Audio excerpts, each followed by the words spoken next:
We wanted to come up with we were sitting around prior to the election, like, gee, wouldn't it be great if there was sort of an empiric study of the effect of regulation on jobs and GDP? And long story short, George will get into this, but we've come up with what we think is really the first sort of serious study that one can cite to as using 50 years of data. To start off, we are absolutely honored and delighted to have Chairman Jim Jordan from the great state of Ohio come. He's head of the RC. You all know him very well. This is an area that's right up Chairman Jordan's alley. So without further ado, because he's under a real tight time frame, Chairman Jordan. Thank you. Thanks, Larry. Don't clap. You haven't heard me say anything yet. But, Larry, thank you for the work. I mean, this is great stuff. I was kind of leafing through it last night. Every regulator you get rid of, you get 98 private sector. I mean, that is a 1 to 98. Get rid of a bureaucrat, add 98. I mean, that's exactly what we want. And the great work you're all doing, we so appreciate it. It's going to help us in this fight. Here's why it's important, and I think it's always good to set this framework. Big picture sense: the world's a safer and better place when America leads. Left always misses this. The world's a better place when the United States of America, with our values, our ideals, when we lead. You can't lead militarily, you can't lead diplomatically if you don't have the number one economy in the world. You can't have the number one economy in the world if you have a ridiculous debt problem, if you have a ridiculous energy policy, if you have a ridiculous tax policy, and if you have a crazy regulatory policy. So you've got to fix all that so you can be the economic leader, so you can also lead diplomatically, militarily, and the world. It is really that basic. So this is one of those key fundamental things we've got to get right if America's going to continue to lead. We've had some hearings in our subcommittee and our full committee. I wanted to share a couple things, because it's highlighted how serious this problem is. We had a full committee hearing in the Oversight Committee. This has probably been 6 weeks ago now. We invited small business owners from around the country. One happened to be from our district, Jack Busher, Busher Electric.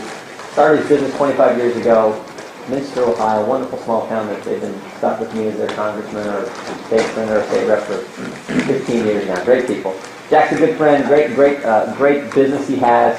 Community, we like all good business guys. Runs his community, does great things. So, in the course of the hearing, the best question I thought was actually asked by Congressman Ginta from New Hampshire, one of the great members of our stellar freshman class. And again, there were 4 other folks just like Jack. Started their business 25, 30 years ago, leaders in community, everything else. And Frank asked the question. He said, "All right, guys, if you knew then what you know now, would you start? If you knew back then all this stuff that was going to make you do, would you start your business?" And every single one of them said, "We wouldn't have done it." I mean, that tells me, in the United States of America, the greatest country in the world, people are saying, all the things we have to deal with, all the regulations we have to deal with, is so cumbersome, so ridiculous, we wouldn't have done it. So what you're doing is just so valuable as we try to turn things around and create the kind of climate that's conducive to economic growth and conducive to job creation. And it starts with saying less money goes to these agencies, which means less people are there, which means more jobs in the private sector. It's a pretty simple formula that we all understand. One other quick story. This happened 2 weeks ago in the subcommittee I get to chair where we deal with regulation. So I had a gentleman from OSHA in there, and we were talking about various things. And I started to pick up on this attitude, I guess, if you could use the term. And so I asked the gentleman, finally, I said, and I kind of laid it on the case at the start. I said, "Sir, wouldn't you agree that the vast majority of employers," now I said there's probably some exceptions, but wouldn't you agree in the vast majority of cases, most employers care deeply about their employees? They invest time in them, they're the reason their business is successful, they're the reason they make a profit, they know them, their families, they probably live in the same community, most kids situation." I said, "So wouldn't you agree that most employers care pretty deeply about their employees?" And this guy just couldn't help himself. He just couldn't agree with me because he had this attitude. He said, and you could just tell he says, "Well, I'd like to think so." And again, just confirming what we've all suspected about so many people who work in the bureaucracy, who regulate and the business owners out there in our business climate. And so then I went after him a little bit because I said, "So you mean you care? Do you think you care more about the employee than the employer does?" And then he sort of had it back. But it's a nice exchange. You got nothing else to do. Sometimes you're bored, you can flip on and watch it. But it captures what's at stake and why the attitude that exists in so many of the folks who regulate our economy, and why what this study says is so critical. So I just come to say, and I got to run to another meeting, actually the RC meeting. I just want to say thanks. Keep up the great work. This is the kind of stuff that helps us as we're trying to figure out and do things. And think about it. We're making some success, and keep bringing us your issues. I met with many interest groups and business groups out there saying, bring us the 1099 issue. Bring us the one that's so goofy, even in a split government, we can fix it. And so we should be highlighting things like the studies like this, going after those 1099 issues. How about the OSHA noise, the one in manufacturing? We were able to scale that one back and stop that one as well because, again, bring us the goofy things. We can talk about them, highlight them in our committee, and we have a chance to actually do some good out there. And now when we're armed with this kind of information that the good work these folks are doing, that's even more helpful. So I'll stop there. Shortest political speech you ever heard right here. Very 4 minutes. 4 minutes, right? Thank you so much for what you're doing. Thank you, Larry, on your good work. And now, our Chief Economist, Dr. George Ford. We'll try to get through this quickly. Move on to our panel. Okay, I think that we kind of all have an idea of priorities around here these days. Growing the economy is one. Increasing jobs is another, probably the top two. Can't do much of anything without having jobs attended to it here in Washington right now. Reducing the deficit, of course, reducing spending is important. And also we have some bipartisan interest in curbing the regulation of the economy, the regulatory bureaucracy. And certainly the Republicans are always and everywhere interested in that. And recently President Obama mentioned that some of the regulation of our economy could be killing jobs and curbing economic growth. So there's a general feeling that regulation is holding our economy back. The question is, an interesting question is, how much? And what's the effect? Okay, can we quantify this in some way? And that's what we tried to do. I'm going to skip this. This is a great quote from Bill Clinton's executive order about how regulatory system is failing us and not what we really need to do. The policy strategy, if you think about it, like I think about it in terms of economics, is that we're going to have some sort of policy to do something, some idea, and we hope that that idea has two consequences. One is spur economic growth, and one is spur employment. And usually the two go together. So this is the way we want it to have. Now, I think there's a question about how you do that. Some people say, oh, what we need is regulatory agencies to do cost-benefit analysis. Okay. Well, sure. I mean, in an ideal world, excellent. But you've got to have a regulatory agency that will do it in a non-partisan way, that will do it competently and dispassionately, and not let the end result drive its analysis. I have never met a regulatory agency that could do that. Okay. I've been doing telecom regulations for 15, 16 years, and never once have I seen a means-driven process. But the analysis drives the result. It's always the result driving the result. So I don't have a lot of confidence in it. The other one is let's have Congress drag people into rooms like this and debate specific regulations. Okay? I don't think that works so hot either. Mainly because there's so many of them that it would be impossible to get anything done in any reasonable amount of time, particularly given other issues that are on the table at present. And secondly, it is a partisan system as well. Okay? And it's not clear that the result would be much better or much different. And every 4 or 6 years, we might completely change the decision criteria. So I don't think either approach, I mean, certainly we would encourage both. But I don't know if either approach is really going to be that effective, particularly in the short run. We are dealing with a short-run problem. Or the problem is a short-run problem as well as a long-run problem. So perhaps a higher-level approach is required. Well, what I was thinking is, what if we just cut the regulatory budget as our action, as our policy target, reduce what we pay regulators, and then see if that in turn has the intended result of reducing the burden and having our effects of reduced deficit spending, GDP growth, and job growth. Okay? So here's a trigger, just one simple little trigger. Just boom, do this, and you'll get a result. Let's see if we can quantify that result, and see if statistically we find some evidence that would suggest that this is reliable enough to rely on. In the empirical model, we look at the regulatory budget as functions, or for these two things, is being driven by the regulatory budget. So if I change the regulatory budget, what happens to jobs? What happens to gross domestic product? Okay, so what we do is we get data, 50 years of data, on private sector economic output, which is gross domestic product minus government spending, expressed in per capita terms. This is U.S. government data from the Federal Reserve. Easy to get. Private sector jobs, U.S. government data, easy to get. And the regulatory budget, which we define as federal regulatory expenditures on regulatory agencies divided by private sector economic output, or our variable here. And this data is gathered from a study of decades of growth in the regulatory budget by Dudley and Warren. This report is produced every year and has the historical data in it. So with these three series, we can then ask the question, how are these things related? Okay? What is the structure of these three variables over time? Okay? And once we define what this structure is, this mathematical structure, then we can introduce a shock to regulatory budget, and then that will track through to all the series. Okay? Because we have a defined structure between the two variables. This is the trend in the regulatory budget, okay, in which we separated the trend from the cyclical component using the Hodgkin-Prescott filter, which is a statistical technique which just takes the trend in this data. George, does that jump 70 to 74? That big jump that happens? Yeah, I think so, yeah. Okay. Yeah, I'm sorry I couldn't use it down here, but I get sometimes confused with these charts. And you can see that it's rising, okay? The burden, and this is expressed in terms of gross domestic product, okay? Private gross domestic product. So what we can see from this relationship is over the past 50 years, the burden of regulation, or the amount of money spent on regulation as a share of output has risen. Okay, so regulation is becoming more pronounced over time.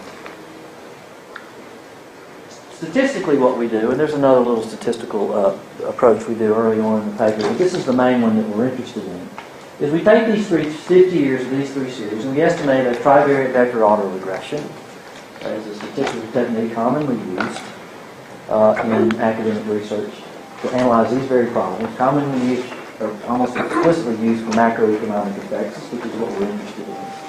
Okay? And we apply that to the first difference data. I won't do all that. It's not important really, but you have to get the statistics right, and the series are all integrated in order 1, so we use differences. And then we take the estimates from the VAR, the vector autoregression, and then we produce what we call a generalized impulse response function. And what that is that once we estimate the VAR, we have the nature of the relationships of these three series, and then we shock the regulatory budget. We say, what if we increase the regulatory budget by a small amount? What happens to the other series? And then the statistics tracks that through.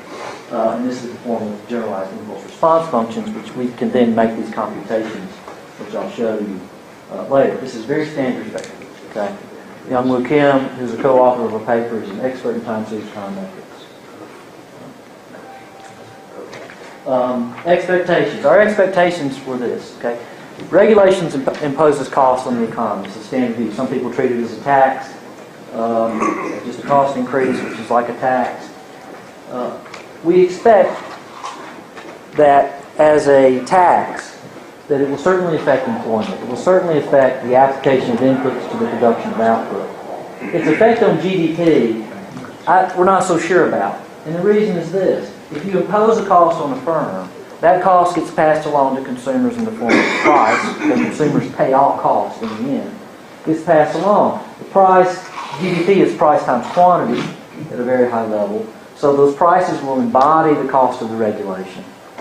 Okay? So the effect on GDP we would expect to be, if there at all, to be weaker.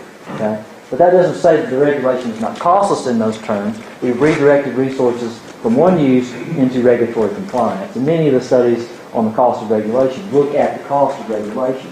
So we are understating, to a large extent, what the costs of regulation are, because those costs are actually embedded in gross domestic product. Here's the generalized impulse response from a shock to the regulatory budget on GDP.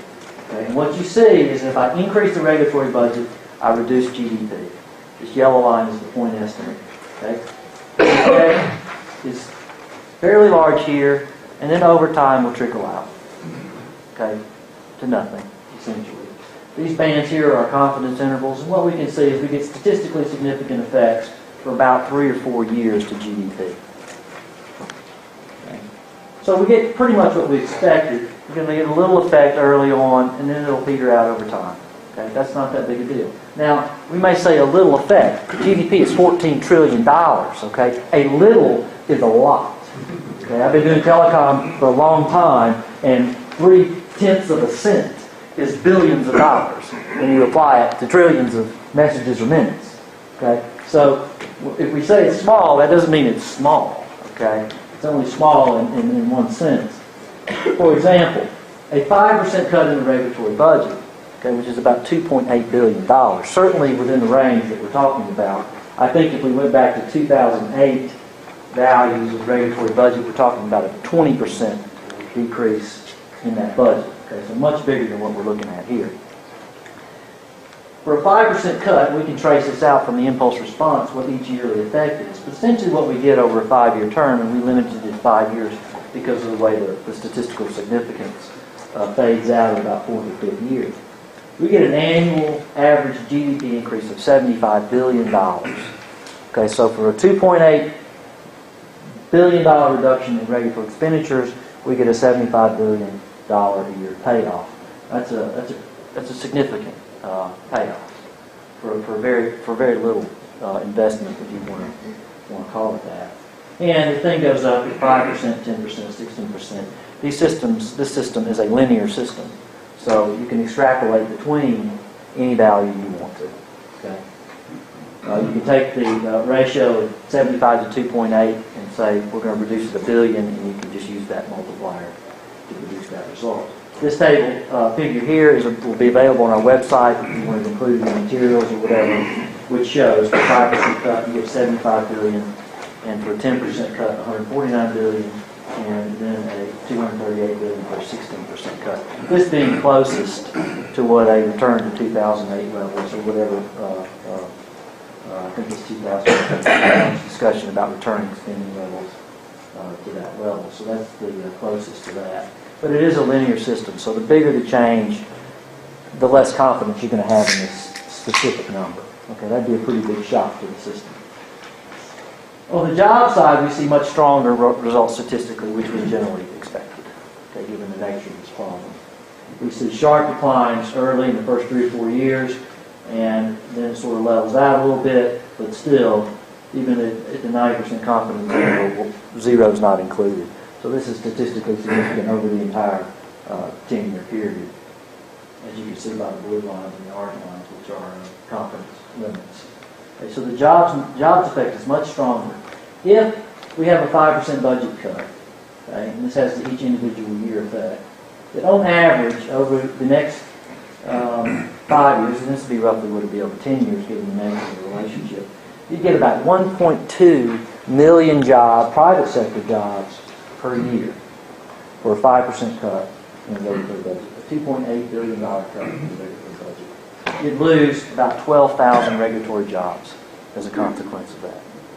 All right? So on net, you are certainly making an improvement in terms of jobs. Okay? Yeah, if you cut the budget, you're going to lose regulatory positions, no question. Okay?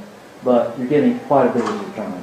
At 10%, you get 2 million, 2.4 million, and again, these things are linear. It's a linear system, so it's going to roughly scale up with the percentage increase. The only caution would be as these things get really big, the statistics are designed for really small. So you have to be a little careful in making too big of an accuracy argument. Again, this figure will be available on our website, this chart, if you need to use it for whatever purpose it is, where you see the effects. The other way we wanted to do this is to make a number, is to provide numbers in ways that people might more easily understand them. And we thought, well, what we could do is ask the question, what would be the cost of adding or subtracting, or benefit of subtracting a regulator? Okay, and this is simply taken from the relationship between the budget and the number of employees. Each employee costing about $230,000, $240,000 a year on average, about 4.3 regulatory employees per $1 million spent. Okay, so we just do that, and then you can divide these numbers out. Each regulator costs the economy about $6.2 million per year in lost GDP, based on the impulse response functions.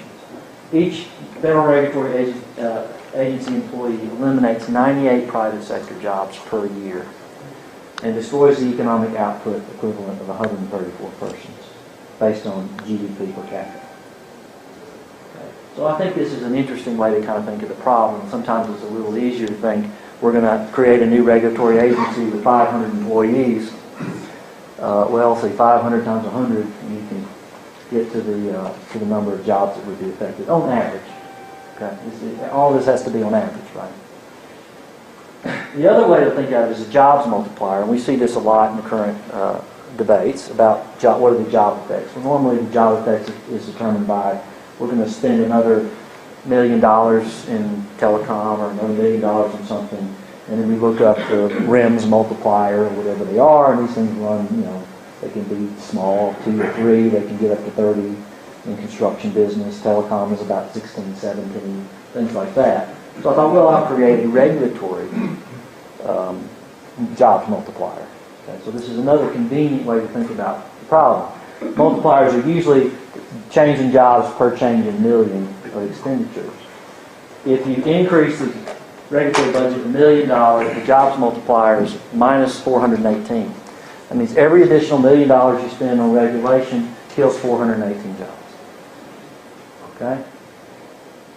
So that's another easy way. Okay? If you wanted to compute that so-and-so's proposal will reduce the budget of the EPA by $100 million, then you can multiply out and say, on average, this is the job you would expect. Now, an agency like the EPA, you might expect the effect to be much larger. Because, of all the regulatory agencies, I think, their job is to destroy jobs. That's their job. Okay? Indirectly, but their job is to raise the cost of doing business. And sometimes legitimately. I'm not being critical of them for that. Okay? But that is its effect. Okay? If you want to make people do things more expensively, then that's going to hurt business. It's that simple. Robustness check, I'm not going to go through this, it's in the paper. You always want to check, make sure things hold up with smaller sample sizes and larger vector autoregressions, things like that. We played around with some of that. The results are fairly stable. If anything, they show that the effects are slightly rising as you use more recent time. Okay? So the argument would be that the effect is, if anything, it's increasing over time. So the finding is that responsible cuts, and we say that, responsible cuts, okay, not just, arbitrary. We want to put a little time into thinking about this. But responsible cuts in the regulatory budget, or you could just argue cuts, period, in the regulatory budget from the statistics, will lead to significant economic impacts on GDP growth and in employment. This tells us that the cost of the regulatory bureaucracy is very large. And we can talk about cost-benefit analysis, and what happens is sometimes people go, well, this has got so many benefits and the cost will be trivial. Okay? You can't say that. The costs are enormous. They are enormous. They are significant. And I think this paper puts that benchmark down and says, hey, you cannot say this is a trivial matter. This is a significant matter. And when the FCC or some other regulatory agency says, I want another $100 million to do something, you go, can you promise me that whatever you do will be worth more than the thousands of jobs that you're going to kill? Okay. Reducing regulation may have a very high payoff relative to other sectors. If we talk about cutting spending, okay, I can cut spending in a variety of different ways. But I think this is showing that cutting spending, if I'm going to rank where to cut, regulation may be a good place to put at the top of the list. Okay. Keep in mind, regulation has benefits. Okay, we're very clear about this in the paper. We are measuring the cost of regulation. Regulation has benefits. Some of it does, at least. Okay. So this is not just an assault, general assault on regulatory activity. Okay. It is merely saying this has consequences. It has significant consequences in terms of jobs and GDP. Okay. It should not be trivialized for some pet project of some political appointee. Right? We've seen a lot of that lately. We do not address specific regulations. We do not address specific components of the budget. Okay? That's for later discussion. This is just the overall budget. Okay? But we do find an effect. Okay? Statistically, there is a relationship between the size of the budget and these other things. Okay? We cannot deny that. We do not address state regulation, which can be just as damaging, if not more damaging, than federal regulation. And as I mentioned earlier, compliance costs are embedded in GDP. Okay, so we've understated the effect, if anything. That's my presentation. I know it was quick. If you have any questions, you're welcome to call me, email me, whatever you want to do. We've got some other speakers here I know have some interesting points, so I want to get to that. I'll take one or two questions quickly. I have a question about the data. For what constitutes the regulatory budget? Is it the entire budget of the regulatory agencies, or is it components of regulatory agencies? They take the budget and they look at all the regulatory agencies, total budget, and they sum up. This EPA, FCC, blah, blah, blah, blah, blah, blah, 70 or more agencies over this 50-year period, which is extensive data. It also appears that the premise is that whatever would be cut from the regulatory budget would go back into the economy as opposed to some other government piece, right? Yes. Bob Carlson, and I know you didn't look at the effect of state regulation, but if you look at all in terms of any ripple effect where you have states that are funded by federal regulatory agencies, or there might be cuts in those agencies, EPA, state implementation plan, you know, there's a more you did. Yeah, I mean, and certainly with questions like this, as we proceed with this, people are giving great ideas about how to proceed next. Because I really think that this sets up questions. Okay, this forces you to say, wait a minute, this is huge. Okay, let's study this a little more carefully and start to parse this thing out a little bit. Yes. Bailey Wood with the auto dealers. Kind of a loaded question, so excuse me. Is there any change if there is duplicative regulation by three agencies over one item? Specifically, fuel economy is currently regulated by NHTSA, the EPA, and the California Air Resources. Yeah. Is there any sort of change in these numbers? Do the numbers grow up drastically because we have these three and it kind of goes off the state? Well, yeah. Well, you know, now we're getting away from what the statistics tells us, and you're trying to interpret what we're talking about in terms of regulatory budget. Certainly, if you pay three people to do the same thing, it's more costly than if you pay one. And I think to some extent, even on the benefits side, okay, if you think about the benefits of regulation, they're probably going to be less when you have three different organizations trying to tell people what to do. Because you can create conflict, confusion, you create selection of whose rules you're going to follow. Problems that make it, even if it were good, we reduce the quality of the regulation by dividing it. GAO just recently came out with a study that talks about the duplicative regulatory efforts in this country. And we're talking about saving hundreds and hundreds of millions of dollars by reducing this duplication. Okay? I mean, you could argue, in fact, if people are saying, I'm all for regulation, okay, regulation is the greatest thing ever, we should be doing more of it. You could actually say, well, according to the GAO, we could get these benefits without changing regulation at all. Just by eliminating the three people that regulate mileage standards or emission standards and reduce it to one person. Okay, cut the budget. Just delete the duplication. Okay, we'll take some questions afterwards, because I want to give the people who've taken their time to come here and help us out a little bit time to discuss things. If y'all want to come up here and sit, and we'll try to get through it. We got Jerry and Phil, and who else is here? Grover's on his way. Okay, Grover's on his way. Well, let's just get started then with our guest. Larry, I'll let you introduce everybody. We've got about 20 minutes. So here do as quick as. Want to leave the discussion, or you want to? I'll leave the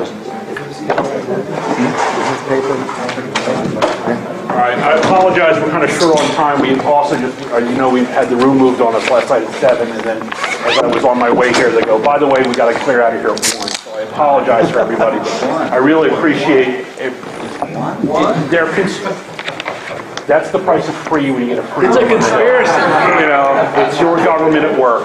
but I do appreciate everybody coming. But let me do the introduction. 1 minute Maybe we'll special order. squeeze it a little bit. Squeeze it. Let me go through it and introduce our very illustrious panel. Grover Norquist is on his way over. All the way down is Tom Sullivan, former Chief Counsel of SVA's Office of Small Business. Correct? Did I say that correctly, Tom? Good enough. Good enough, good enough. Jerry Ellie, over at Mercatus Center. Bill Kirpin, Americans for Prosperity, and former Congressman David McIntosh. So why don't we start with just a quick sort of thought of, I mean, all you guys have spent a lot of time focusing on regulation and your own personal experiences with it. And let's just start the conversation about what that can just bring to bear in terms of how should we be thinking about this problem and moving the debate forward. So let's just start with Tom and work our way down. First of all, thank you for hosting this, because the best starting point is that we should be thinking about it. My perspective is uniquely a small business perspective. And so when we look at the cost of regulation overall, you're looking at $1.75 trillion. And it is truly a hidden tax. We're talking about this during tax week. That is truly a hidden tax on our American economy. So if that seems like a big number, then look at it from a small business owner's perspective, because when a small business owner deals with a federal rule or any rule, studies show that it is a disproportionately higher cost than their larger business competitors. And it just makes sense. I mean, during tax season, mom and pop small business owner, even if they outsource their taxes to an accountant, they have to sit at the kitchen table and go over all of the stuff that they've collected for the year, all of their quarterly reports if they make enough money to do quarterly reports, all the types of data that they've got to actually get to the accountant. And then at the end of the day, it's their name on the return. So that means if something's wrong on the return, they're the ones that'll go to jail, not their accountant. And so that burden on two people or one person as opposed to having an accounting department is a real disproportionality, and the measurement is about 36% higher regulatory cost per employer for small firms than larger firms. Without getting into too much of the detail on what it costs per employee per firm, roughly it costs small businesses per employee more than it costs a new low-cost Nissan. So you're looking at the cost of complying with federal regulations for every employee, a small firm, at more than the cost of a new car. So that puts this challenge ahead of, in real perspective. And as far as kind of how this scholarship affects the debate, I think the idea that you force efficiency is a very, very good point. I'll give one example, and sometimes examples kind of bring this efficiency to bear. In the study, Phoenix Center focuses in on the fact that forcing regulators to trim, like we all have trimmed, will put their reliance more on partnerships, on perhaps having a collaborative dialogue on the folks they regulate. Shocking. And I'll give you a great example of how the private sector, when forced through efficiencies, can sometimes do a better job than the government. Superdog Pet Food in Lancaster, Pennsylvania. Great small business owner. They sell Eukanuba dog food. Who here has ever heard of Eukanuba? All right. See, I can't afford it. So our dog suffers. But in order for Superdog Pet Food to actually carry Eukanuba pet food, they have to meet standards that are far above what OSHA and EPA and their state and county commissioners are telling them to do. So instead of the several federal agencies saying, we've got to regulate more, perhaps with greater efficiencies, they could say, look at how Eukanuba is actually demanding better performance, and let's embrace that for better regulatory outcomes. Thanks. Thanks. Jerry? Okay, well, first of all, I want to congratulate you all on undertaking this, because our knowledge of the overall costs and the overall benefits of regulation is pretty thin, and there really aren't a lot of studies out there on this. I wanted to briefly just deal with and put in perspective 3 criticisms I know this study is going to get, because I've seen them, tossed at other studies of this type. I want to put it in perspective and also maybe mention something about the germ of truth that might be underlying some of the criticisms that we ought to take seriously. The first criticism you'll get, I mean, and you'll probably nod your head and said, oh yeah, we expected these. The first criticism will be, the number's too big to be believable. Well, let's think about this. If you look at other studies that try to measure the overall cost of regulation, here are the boundaries. On the low end is the annual study of the benefits and costs of regulation by the Office of Management and Budget. The most recent one of those says that regulation costs between $43 and $55 billion a year, with benefits of 128 to 600 billion, some billion a year. That only looks at regulations issued during the past 10 years. It excludes a lot of regulations, so that's the low end. On the high end is the study recently commissioned, put out by the Small Business Administration Office of Advocacy, that estimates the total cost of regulations around 1.75 trillion a year. Now, I'm an economist. I know what economist predictions are worth, which is not much, but I am very confident in predicting that the accurate figure for the total costs of regulation is somewhere between 43 billion and 1.75 trillion. And I think the figures in this study, if you try to figure out a total, imply something that's within that range. So it's definitely not outside the range of the studies that currently exist. The grain of truth in the criticism is, I think the study may be picking up some effects of other government activity in addition to regulation, not for any econometric reason, but I know that about half of the really big regulations issued every year are regulations that implement budget and spending programs, like federal disaster loans, Medicare reimbursement, setting fees for certain types of visas and so forth. And so it's really hard to separate. If you're measuring overall regulatory activity, it includes that. Is the effect on GDP because of the regulation, or is it because of the program the regulation's implementing? So there might be a little bit of that. Another criticism that surely will be tossed at this study is, well, this study's inherently misleading because it only calculates cost. If you think I'm exaggerating, I sat in a hearing 6 weeks ago in which a witness argued that the Small Business Administration study called the cost of regulation on small firms is inherently misleading because it only calculates costs and doesn't calculate benefits. So take that as you will. Actually made that criticism as well. Yeah. Now the grain of truth in there is, of course, regulation also has benefits as well as costs, and you all say that in the study. So it would be misleading to take a study like this and say, hey, this proves regulation is all cost and no benefit. But the idea that we can ignore it just because it only calculates one part of the cost, the effect on GDP, doesn't really hold water. And the final claim that you hear is, oh, well, these costs are easy to measure, but benefits are inherently harder to measure, and so the benefits of regulation are always undercounted. Well, I only have one thing to say in response to that criticism. Don't touch my junk. The guy in the airport who said, don't touch my junk, was bearing a cost. Fortunately for the other passengers, he didn't choose to bear anything else when he got frustrated. But he was bearing a cost in terms of human dignity and personal liberty that is not currently measured and is very difficult to measure and include in a regulatory impact analysis.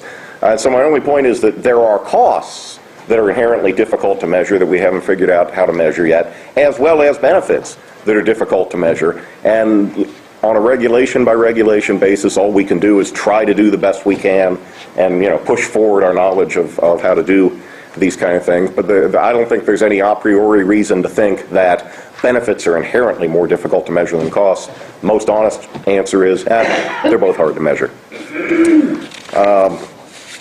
Finally, I guess if you take away nothing else from this, take away the point that this study does demonstrate, as many do, that regulation is not a free lunch. And I'll shut up so you can finish enjoying your free lunch. Nothing's free, Jerry. Trust me. Bill. Well, this may make me an extremist, but I will actually suggest that the total regulatory burden is greater than the 1.75 trillion from the Crane and Crane paper, for no other reason than the study year was 2008. And I think that what we've seen in the past couple of years is even more dramatic uptick in really expensive major pieces of regulatory action that, in my view, really are of a legislative nature. And especially if you look at the agenda that's moving at the EPA right now, it really is sort of an astonishing agenda to accomplish energy policy in the absence of congressional action. And I think that we have to consider the tremendous implications of that, both for the structure of our government with respect to Article 1, Section 1 of the Constitution that says legislative power resides in Congress, and the failure to have political accountability for some policy decisions that just have enormous, enormous economic consequences. And I think that the country right now is in this great sort of upheaval, this great paroxysm over government spending and deficits and debt. And of course, the president's giving a speech here in half an hour about that issue. And what I think that George and Larry's paper does that is enormously valuable is it relates the regulatory debate to this huge spending debate we're having right now in this country, and directly quantifies the impact of spending cuts on probably the area of the budget where we can have the most economic benefit right now, because we can trim these extreme ambitions that are moving in all these regulatory agencies by constraining their resources. And I think that, let's look at the CR that they're going to vote on this week through this lens. I mean, I don't know the total amount of regulatory spending that's cut by this, but the EPA alone has cut $1.6 billion. Now, you cut $1.6 billion at 420 per million, you're somewhere around 670,000 jobs just from that portion of the bill, unless it's netted out with other regulatory spending somewhere else in there. I mean, that's a tremendous, tremendous impact in a bill that a lot of people are otherwise not particularly excited about. And so I think it's helpful to be able to sort of have to have some kind of yardstick to compare the regulatory threats with this huge spending fight that we've got going on right now in this country. And I think that that paper does that, with all of the caveats about it not including benefits and so on.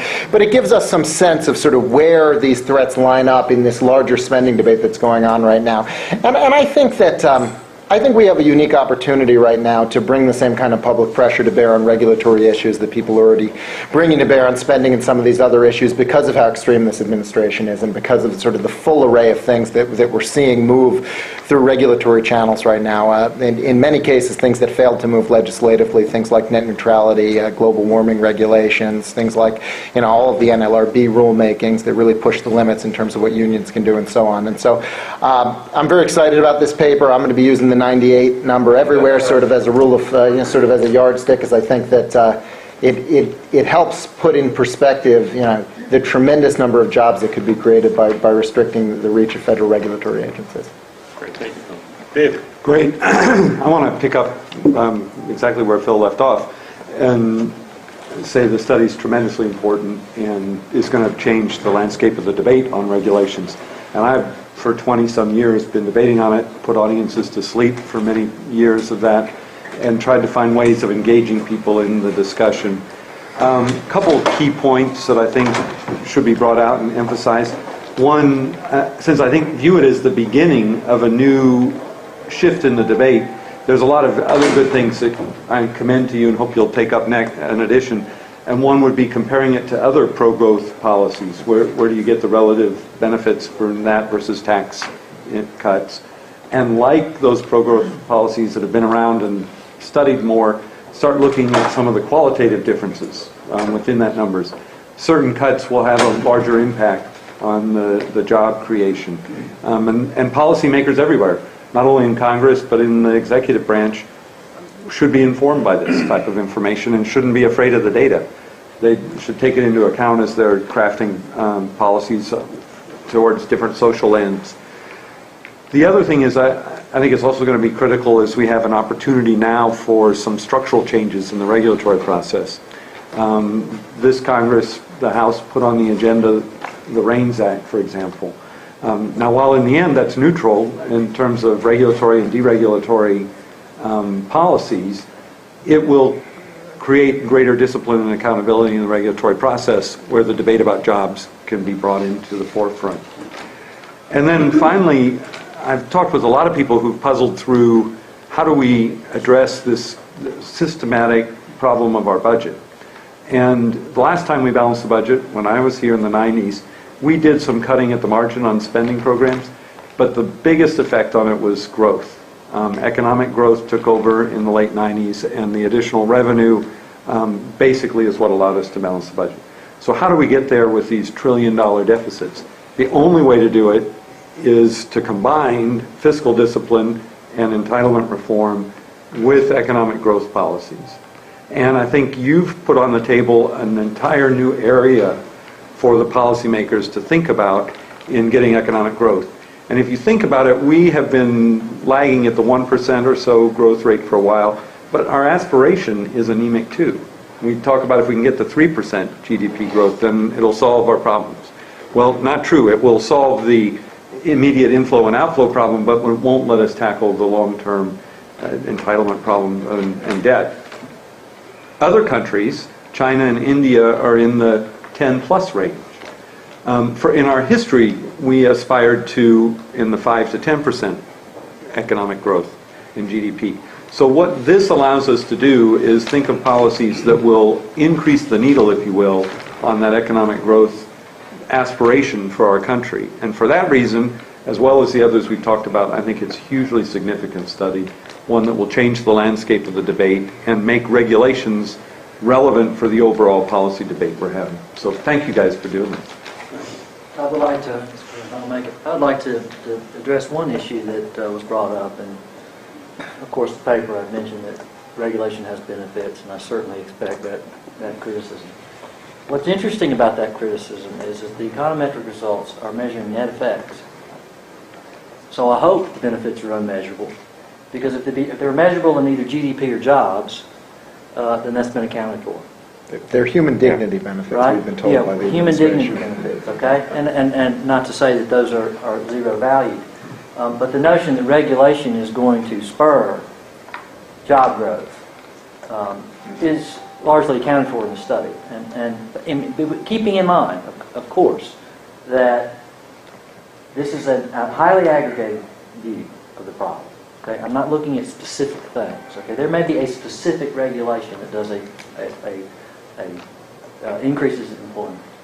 Okay, and certainly, having effective transportation networks and certainly having court systems that work and things like that are very important as a foundation for economic activity. There may be an opportunity to pick and choose. Okay, what you do, or eliminate unnecessary duplication. And to constrain them. The hope would be, of course, that if you do constrain your budgets, that they focus on the more valuable things and not the easiest things. And I don't know if that's going to work or not. Just quickly, if we were to take the same dollar amount from, let's say, other government functions and reduce it proportionally to GDP, would the effects be the same? No, I don't believe so. Why not? I don't believe so. Because of the nature of regulation. The intent of modern regulation is to tax the economy.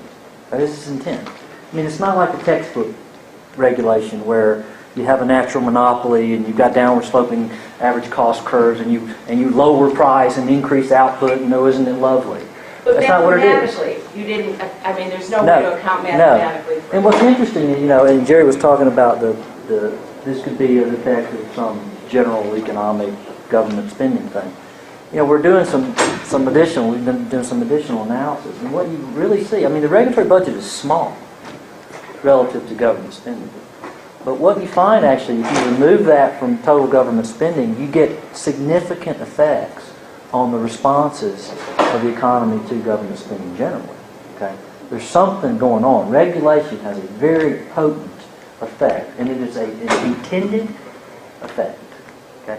Other programs, Can not so I give much. you just one example, though, of other spending that they've studied extensively, so there's credible data out there? Spending on infrastructure has a positive effect both on jobs and on economic growth.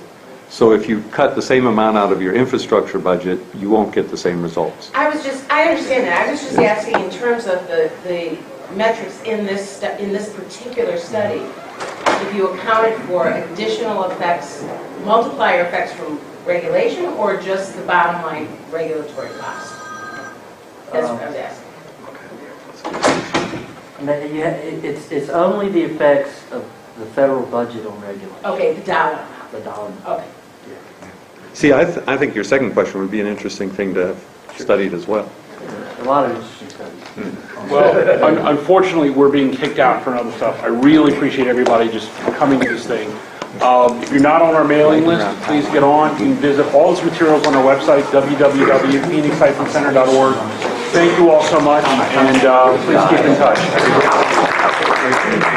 There are some copies of the paper available.